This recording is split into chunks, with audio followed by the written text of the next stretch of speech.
Hey guys, what's up? My name is Sean Bernard today. Alika, pag-usapan natin itong mainit na pinag-uusapan na naman ngayon sa social media. Of course, walang iba ang pagkaka-overturn ng desisyon na acquittal ni noon siya may Congresswoman Leila de Lima. Tara, pag-usapan natin guys.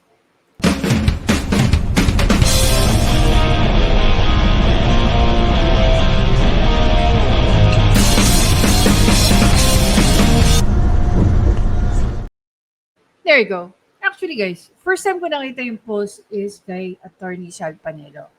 So, ayon dito sa kanyang post, palaki natin guys, as always, sabi dito ni Attorney Sal Panelo sa kanyang Facebook page, found in the Court of Appeals website in a decision dated April 30, 2025, the 8th Division of the Court of Appeals declared null and void the decision dated May 12, 2023, and order dated July 6, 2023, in the Regional Trial Court at Muntinlupa City, RTC, acquitting Leila M. de Lima of violation of Comprehensive Dangerous Drug Act of 2002 for being issued with grave abuse of discretion. The case is remanded to RTC Muntinlupa to decide the case in accordance with the rules stated. So basically, ito lang yung pinakita ni Attorney Sal Panelo. For the reasons, the petition for certiorari is hereby granted. The decision dated May 12, 2023, and the order dated 06 July 2023 issued by the Regional Trial Court Branch 204, Muntinlupa City, in the criminal case of number 17165 are declared null and void. We remand the case to the Regional Trial Court Branch 204, Muntinlupa City, for it to decide the same in accordance with the rules stated in this decision. So ordered. So it was signed by Associate Justice Bathan. Okay? Now, one of the things na tinatanong ng maraming netizen, April 30 pa pala ito. Alam nyo na ang eleksyon will be May 12. No? Ang tanong natin dito, kailan ito na i-post? Diba? Kailan ito na i-post? Tingnan nga natin to.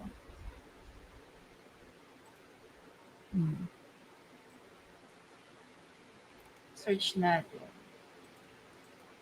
Case number. Wala. Ayaw naman.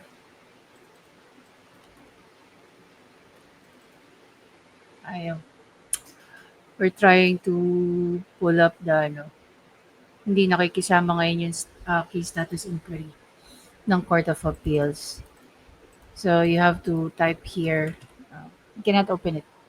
Anyway, so we are not we're not sure kung kailan na i-post ito sa website ng CA, ng Court of Appeals.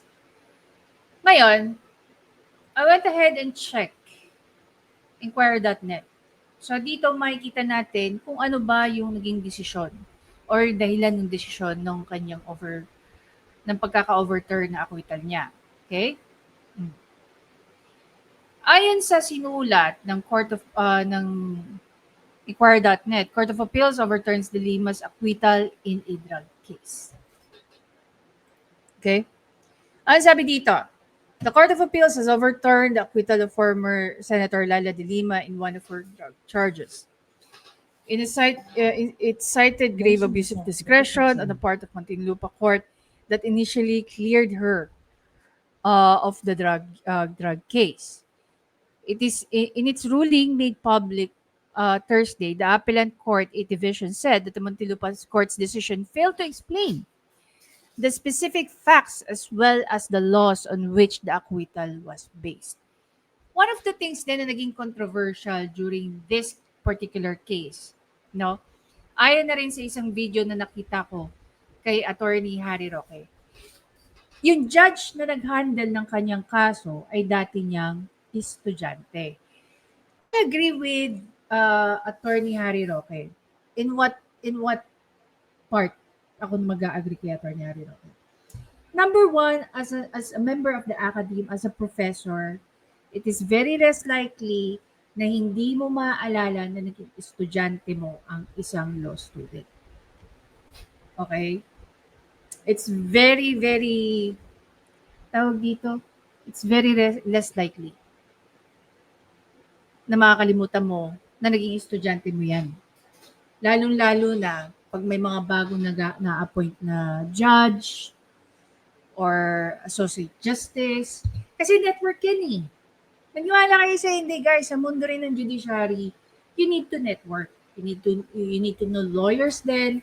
Kasi may mga lawyers, even if walang specialization, ang mga lawyers during their law school days. Kasi we have to deal with civil law, criminal law, administrative law, election law, commercial law, so on and so forth. May mga abogado, no, once they graduate and they become a lawyer, they choose to be a corporate lawyer, a litigant with specialization on this and that and those.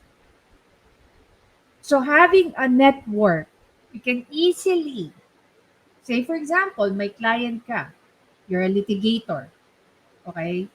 Just to give you an overview, okay? Tapos yung client mo, ang problema niya is commercial law or in relation to a commercial law. Magaling ka sa civil, pero medyo may challenge sa'yo ang ano, or magaling ka sa criminal, pero may challenge sa'yo ang corporate. So what do? You call another lawyer who you know, who is very expert dyan sa field na yan, and then you partner up with them. Gagawin mo siyang lead lawyer, magiging secondary ano ka lang na lawyer, di ba? That's why you need network. That is why it's a little bit impossible na hindi mo kilala sarili mong estudyante. You know, I have one professor, she's a judge. Kanina nga kausap ko yung friend ko, no, si Sir Menard. And napag-usapan namin sa alumni ng university. 80% of the alumni na hawakan ng professor namin na judge namin. And she knows almost everyone. And everyone almost knows her. Even her seniors. Kilala siya. So, paano mo masasabi? Knowing that, si Judge, meron na rin siyang naging estudyanteng judge na. At alam niya yun. At the same time, lahat ng mga lawyers na naging lawyers na, kilala niya rin lahat yun. Dahil dumaan yun sa kanya bilang estudyante niya. So, paano masasabi ni Leila de Lima in her defense na hindi niya natatandaan na naging estudyante niya in the first place? Tatanungin niya. It's very impossible na sino magiging judge ng court na yan? Saan siya graduate? Anong year siya batch? Diba? Actually, dapat mismo yung judge nag-handle ng case niya, ni-let go niya yung case ni Dilima. Because there's a potential bias doon eh. Diba? I'm not saying that all judges are like that. No. There are a lot of judges pa rin who stand firm. Regardless kung sino ka pa dyan, kung sino ka pa. Kaya naging teacher kita, kaya naging jowa kita, o naging na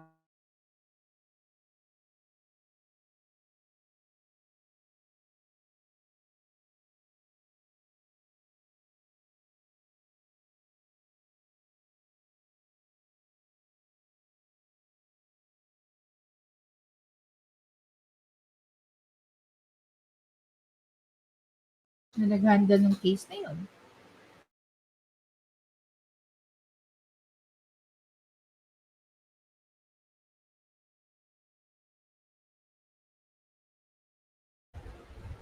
Sabi dito, agreeing with the contention of the Office of the Solicitor General, the CA said it appeared that the acquittal ruling was based solely on the recantation of a witness, Rafael Ragos. He lauded that the testimony of witness Ragos is necessary to sustain any possible conviction. And without this testimony, the crucial link to establish conspiracy is shrouded with reasonable doubt, the CA noted. It pointed out that the lower court's ruling failed to perform the following action. Number one, state a particular statement which Rago specifically retracted. State in particular the effects of the retracted statement and the facts proven by the prosecution. State which particular element of the crime charge was not proven. The failure to comply with the constitutional injunction is a grave abuse of discretion amounting to lack or excess of jurisdiction, the ruling stated.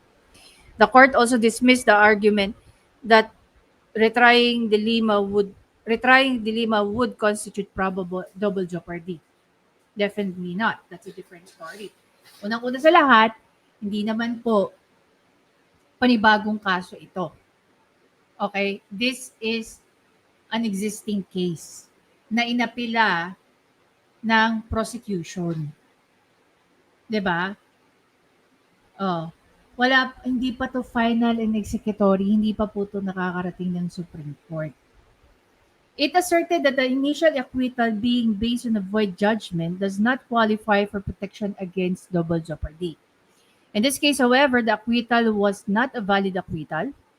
It's being based on the void judgment, the CA stated. The presence of grave abuse of discretion effectively nullifies the public respondent's jurisdictions, thereby negating the second requisite of double jeopardy. Explain.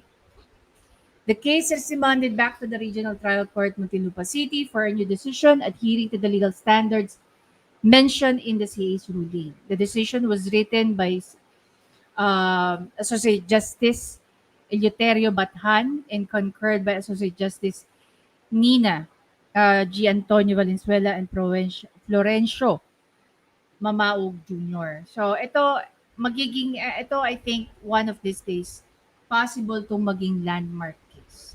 Possible. No? Only because of the double jeopardy issue. Now, sa totoo lang, okay, sa totoo lang, maraming complication ito in such a way, kakapanalo lang, okay, let's talk about the Comelec thing. Kakapanalo lang ni Leila de Lima. Ano ang magiging desisyon ng Comelec tungkol sa kanya?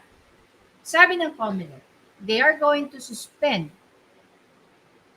kung sino man ang mga mananalo na meron pending case. Question. Pending case ng what? Pending case sa Comelec o pending case sa mga courts? That's number one. Number two. Say for example, gagamitin natin ng isang ng Comelec. No?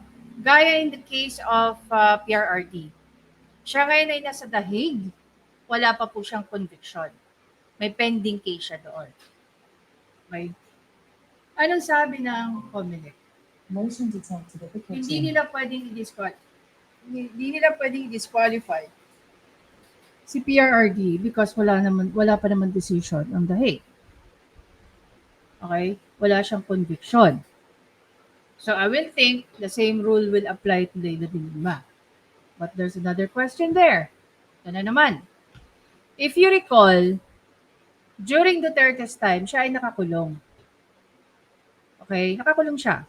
At the same time, senador siya. Wala siyang conviction so hindi pa siya matatanggal sa Senado. Hanggang na lang natapos ang kanyang termino, nakakulong pa rin siya. Di ba?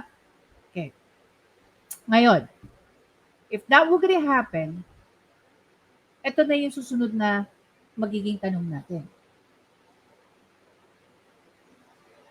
Mangyayari din ba sa kanya yung nangyari nung siya ay senador? Na sumisweldo siya, kahit siya ay nakakulong. Another question dyan, makukulong ba ulit si De Lima? That we're not sure. Bakit? Una, ang drug-related case is non-bailable. Pero sabi nga ng Consti Professor Cole, sabi niya, hindi totoo na non-bailable ang mga non-bailable cases. Tama naman siya. Kasi if the evidence is weak, then there's a probability na mag-grant ang bail petition. Sa mga non-bailable yan. Okay? Super smart talaga ng professor ko sa Constantine. Ngayon, punta tayo sa case ni De Lima. Ito ang tanong, Motion to dahil table na the petition. null and void ang kanyang acquittal, kasi there's a huge chance kasi, I'm not saying as always, but in so many cases, na pag ang non-bailable naging bailable, meron chances na ma-acquit ang isang case. Okay? Kaya ganun ka-hopeful si De Lima at that time. Which is nangyari naman. Diba? Unfortunately, hindi nagpatinag ang prosecution team. Binalikan siya. By what? By filing an appeal sa Court of Appeals. Okay? Ang tanong, Motion yung to order table ba the petition. ng Court of Appeals isusundin agad-agad ni De Lima? Ito yung possibility. She can file a petition, no? She can file an appeal directly to Supreme Court kung ayaw niya na makulong. Yun nga yung tanong natin dun. Naputol ako. Dahil na null and void yung acquittal niya, ibig sabihin ba nun, yung pagiging bailable niya, magiging non-bailable. So kung maging non-bailable ba yon, babalik siya sa kulungan. So yun yung mga bagay na gusto natin malaman. Diba? Which is I actually asked Attorney Levine, I think he will discuss this later on, Attorney Trixie Cruz, even Attorney Harry Roque. I asked the same question. Kasi importante na maging malinaw yun para sa atin. Para sa akin, sobrang interesado ako sa magiging sagot. 'Di ba? Kami ni Montemio, definitely. Ngayon,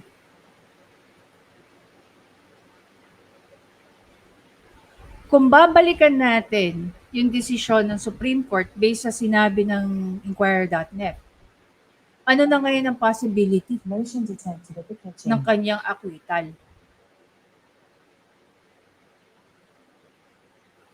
Parang magkakaroon ng slim chance. The way I see it. Kasi kung hindi ka nakalusot sa CA, malaki din yung chance. Okay? Malaki din yung chance na susundin, no, ng Supreme Court yung decision ng CA. Sa dinami-dami na nabasa ko ng cases, guys, madalas nag-a-agree ang Supreme Court sa decision ng CA. Hindi ko sinasabing lagi, ha? Sinasabi ko madalas. There's a big difference. There's a very big difference to that. Sabi ko nga na short-lived yung excitement ni De Lima sa pagiging member ng kanyang pagiging prosecution team against the impeachment of VP Sara. 'Di ba? O sino napapalit sa kanya? Si Martin Romualdez. Tama naman yung sinabi ni, I think it was Sir Joe Medina who said that. Sorry din naman si Tambaluslos, bakit hindi siya pumalit? 'Di ba? Doon sa mga nawala. Meron bang bias doon? Magkakaroon ba? I don't think so.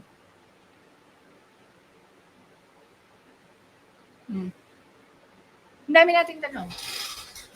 Paano magiging proclamation niya? Makakapag-bail ba siya? O balik kulungan siya? 3,